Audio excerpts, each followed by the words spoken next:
안녕하세요. 오늘은 존 칼빈 28번째 이야기를 나눠보도록 하겠습니다. 오늘은 이제 칼빈 선생님과 이제 제네바 교회를 중심으로 해서 주변의 대외적인 영향력이 어땠는가, 이걸 나눌 거고, 이제 다음 회차에서 이제 마지막으로 이제 칼빈 선생님의 이제 임종의 순간에 관련된 내용을 나누게 될 것 같습니다. 그리고 이제 추가 공지사항은 아마 이제 예상컨대 다음에 이제 칼빈 선생님 이야기 이후의 내용은 이제 어거스틴의 이제 고백록을 이제 나누게 될 것 같습니다. 사실은 이 칼빈 선생님 이야기도 전혀 배경이 없으신 분들 입장에서는 어려운 이야기가 분명히 맞고요. 그 다음에 이제 나누어질 어거스틴의 고백록도 절대 쉬운 책이 아니고 아주 깊은 책입니다. 심지어는 철학 쪽이라든가 인문학 쪽에서도 공통으로 읽는 그런 책이기도 해요.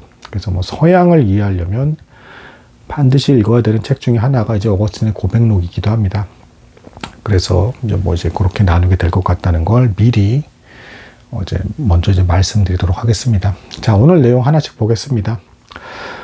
이제 1550년경쯤이 되면 이제 그 칼빈 선생님과 제네바 교회에 어쨌든 그 내부에서는 여러 가지 방종파들의 방해와 여러 가지 어려움들이 있었지만 이제 칼빈 선생님이 이제 출판한 출판물들과 여러 가지 주고받은 이제 서신서 등등, 그리고 칼빈 선생님의 이 설교문 같은 것들이 이제 다른 주변에 널리 퍼져나가게 됩니다. 유럽 전역으로. 그러면서 영향력을 이제 형성을 하기 시작을 했고, 그래서 각 유럽의 나라별로의 유력자들, 이제 왕이라든가 귀족들이 그럼 이제 교회 이제 그 개혁은 어떻게 해야 되는 건데? 라는 이런 거를 자문하고 묻는 이런 편지들을 이제 주고받기 시작을 해요. 그러면서 칼빈 선생님의 조언이 이제 무시받지 않는 단계로까지 가는 이제 그런 시점이 이제 1550년경이 됩니다. 이제 하나씩 좀 살펴보겠습니다. 먼저 이제 영국 같은 경우에는 에드워드 8세가 이제 칼빈과 먼저 좀 주고받다가 금방 이 왕이 죽습니다. 그러고 나서 이제 메리 여왕이 이제 왕이 되는데, 이때 이제 박해가 일어나면서 칼빈 선생님과 교류가 끊어지고요. 이후에 이제 다시 이제 엘리자베스 여왕, 그 유명한 엘리자베스 1세 여왕이 이제 즉위를 하게 됐을 때, 이제 칼빈 선생님과 몇 번 이제 서신서를 이제 진지한 내용으로 주고받게 됩니다. 그리고 칼빈 선생님께서도 일부 주석서를 헌정하기도 하고 그래요. 근데 이제 사실은 엘리자베스 여왕은 아시는 분은 아시겠지만, 이분은 나라 자체를 올바른 이제 그 기독교 국가를 세운다라는 방향성이라기보다는 좀 철저히 정치적으로 실리적인 정치를 펴셨던 분이에요. 그래서 그렇게 썩 좋은 관계로서 서신서를 주고받지는 못했습니다. 그리고 결정적으로 좀 이런 일이 있었어요. 그 스코틀랜드 지역에 존 낙스가 이제 가서 개혁을 하게 되는데, 이 존 낙스가 아주 노골적으로 이제 여자는 정치를 해서는 안 된다라는 이제 파격적인 글을 이제 아예 그냥 노골적으로 엘리자베스 여왕한테까지도 보내게 됩니다. 그러니까 이 소식을 듣고 칼빈이 이제 굉장히 당황하면서 이거를 열심히 이제 수습하려고 그 엘리자베스 여왕의 그 심기를 건드려서 영국 교회가 개혁될 만한 기회가 이제 사라져 버릴까봐 엄청 이제 무마하려고 애쓰는 이런 모습들이 보입니다. 비록 좀 세월이 지나가면서 영국에서는 자체적으로 이제 청교도라는 이제 계열이 이제 생겨나게 되고, 이 사람들이 점점 칼빈주의랑은 조금은 이제 다른 색채의 형태의 자신들만의 신앙관을 갖기 시작을 해요. 근데 그럼에도 불구하고 그런 단계로 가기 전까지 이 칼빈 주석서와 여러 가지 서신서, 그리고 이제 그 전달된 설교문들은 이들에게 굉장히 큰 영향을 주었다, 이렇게 볼 수가 있겠습니다. 스코틀랜드 쪽에는 제가 이미 말씀을 드렸지만 존 낙스란 사람이 이제 칼빈 선생님께서 어떻게 목회하시는지를 이제 제네바에 있으면서 피신 온 거였죠. 이제 박해 때문에 목격을 하면서 실제로 배웠고, 의외로 서신서는 많이 주고받지 않았어요. 존 낙스는 사실상 거의 상당 부분을 이제 칼빈 선생님이 하던 대로 많이 비슷하게 했고, 이제 그 회중 정치 형태의 교회에서 이제 장로회 중심의 이제 그 시스템적인 어떤 변화를 가져오게 됩니다. 이제 이런 정도의 차이점이 있었고, 대체로 어쨌든 이 스코틀랜드 쪽은 칼빈의 가르침을 거의 다 이제 흡수하고 따르는 방향으로 이제 개혁이 진행되었다, 이렇게 말씀드릴 수가 있겠습니다.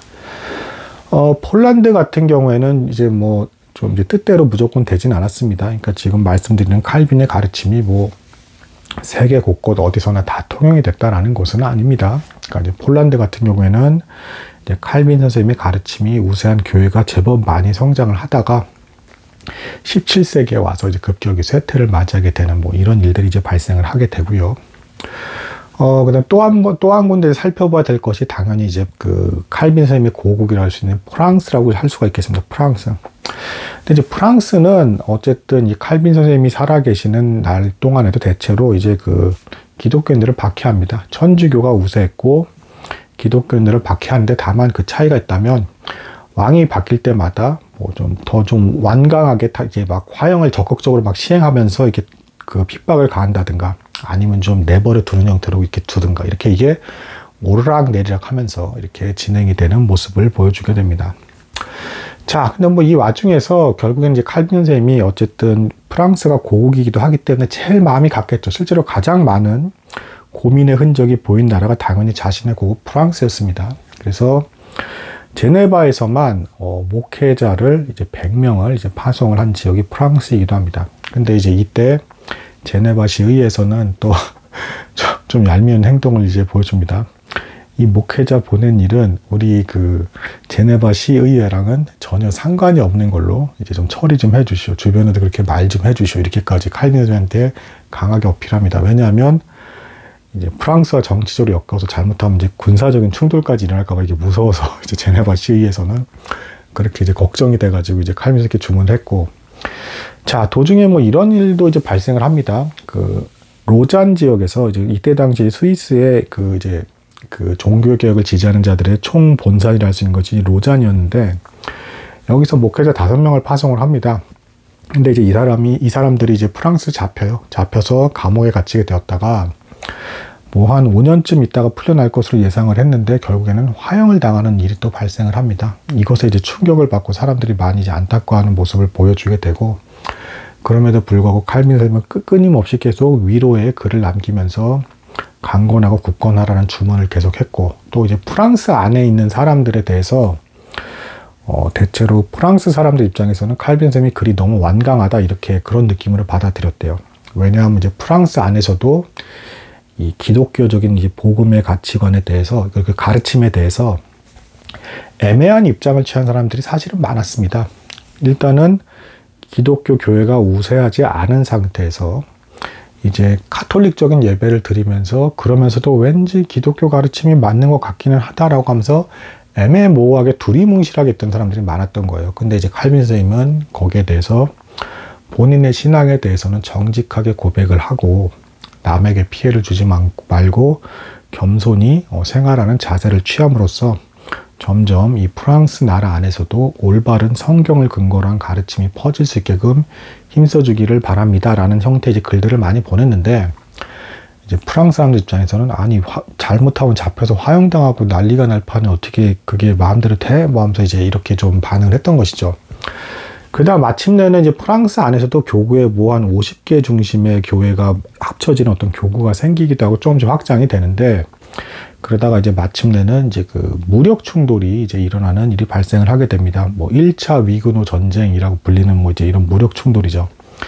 이것에 대해서 칼빈 선생님이 절대 무력 충돌은 있어서는 안 된다라고 하면서 이제 말렸지만 이게 안타깝지만 이게 때때로 됩니까? 이제 상대가 일단 죽이려고 오잖아요. 그러면 이게 본능적으로 사람이 방어 자세를 취해야 되고 보호하다 보면 상대를 또 이렇게 찔러서 죽이는 이게 서로 주고받게 되잖아요. 이게 뜻하지 않게. 그러면서 유혈 사태가 발생을 하게 되고, 칼빈 선생님도 어쩔 수 없이 마침내는 이제 그 제네바시에 좀 군대를 파견해 줄 수는 없겠냐.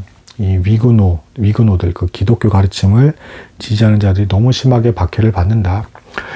그래서 내전 비슷한 상태까지 갔는데 처음에 이 전쟁 때 위근호들이 밀립니다. 그리고 그 처음에도 이제 굴욕적인 그 협약을 맺어요. 그 별로 이제 이득이 될 게 없을 법한 신앙의 자유를 얻지 못한 것이죠. 그래서 이것 때문에 또 굉장히 속상해 하시는 이제 그 모습에 이제 그런 모습을 보여주신 분이 이제 칼빈 선생님이라고 이제 볼 수가 있겠습니다. 이렇게 해서 전반적으로 유럽 전역에 어쨌든 칼빈 선생님의 뭐 주석서와 서신서와 가르침은 다 퍼진 건 맞고, 이것에 대해서 받아들이고 또 그걸 근거로 교회가 뿌리 내리는 형태는 이제 유럽의 지역별로 좀 많이 달랐다. 뭐 이렇게 볼 수가 있겠습니다. 그래서 뭐 몇몇 지역은 이걸 그대로 따라가다가 좀 이제 변화가 일어난 지역도 있고, 이제 대표적으로 청교도라고 이제 볼 수가 있겠습니다. 청교도와 칼빈주의는 뭐 사실 뭐 거의 비슷하게 보기도 하지만 미묘한 차이는 분명히 있습니다. 그렇고 뭐 스코틀랜드 같은 경우에는 이제 교회 정치 체제가 바뀐 형태로 뭐 적용이 되기도 했고, 뭐 몇몇 지역은